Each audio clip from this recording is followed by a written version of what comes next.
Le flash foot du jour, Pierre-Emerick Aubameyang arrive à Marseille. Il rejoint le club olympien pour un contrat de 3 ans, soit jusqu'en juin 2026. Chelsea l'a laissé partir libre.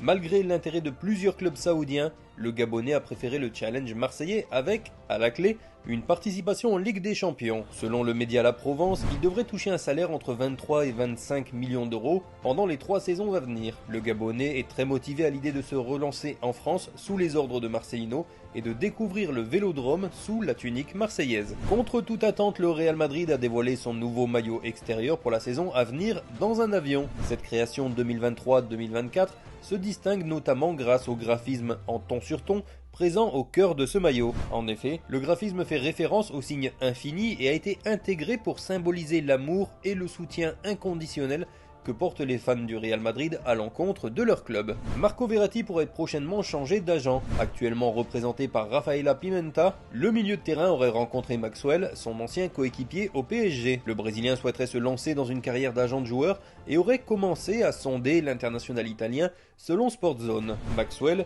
qui gère déjà de façon officieuse les intérêts de plusieurs jeunes, souhaiterait lancer son propre cabinet et voudrait mettre la main sur quelques gros noms. Leonardo Bonucci pourrait rester en Série A. Le défenseur italien a écarté la possibilité de la MLS ou encore de l'Arabie Saoudite. Aux dernières nouvelles, Galatasaray et Fenerbahçe en Turquie ont pris des renseignements sur lui. Mais les options actuelles ne plaisent pas aux joueurs. Une dernière solution pourrait être de rester en Serie A. La Roma serait même venue aux informations. En plus de cela, la Lazio reste également en embuscade. L'ancien du Milan et de l'Inter aime beaucoup plus l'idée de rester en Italie et pourrait pousser loin les discussions. On reste en Italie mais à la Juve puisque Giuntoli a fait le point sur Vlahovic mais aussi Chiesa. Il a déclaré « Ces deux joueurs sont techniquement intransférables », a d'abord lancé le directeur sportif turinois dans des propos rapportés par la Gazzetta dello Sport. Nous misons beaucoup sur eux.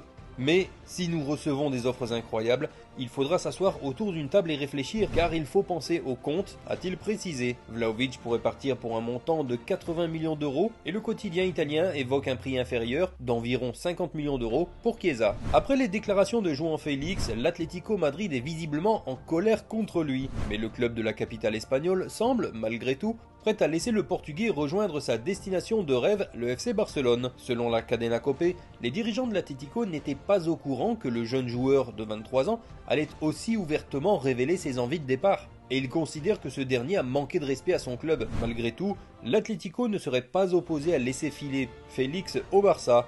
C'est ce qu'affirme le quotidien AS. Selon le journal espagnol, les Colchoneros ont donné leur accord pour que le natif de Viseu rejoigne les Blaugrana cet été. Les deux clubs pourraient bientôt s'entendre sur un prêt avec option d'achat. Affaire à suivre. Benjamin Mendy, déclaré non coupable la semaine dernière, retrouve déjà un club. Dans son communiqué, le FC Lorient se félicite de ce transfert. Le club est heureux de vous annoncer aujourd'hui la signature pour 2 saisons du latéral gauche international français Benjamin Mendy. Le quadruple vainqueur de la Première Ligue et champion de France avec Monaco notamment vient renforcer l'effectif lorientais pour cette nouvelle saison, peut-on lire. Le plus curieux est que dans l'effectif lorientais, il y a Bonke Innocent, le joueur nigérian. On attend donc les séquences de jeu Mendy Innocent.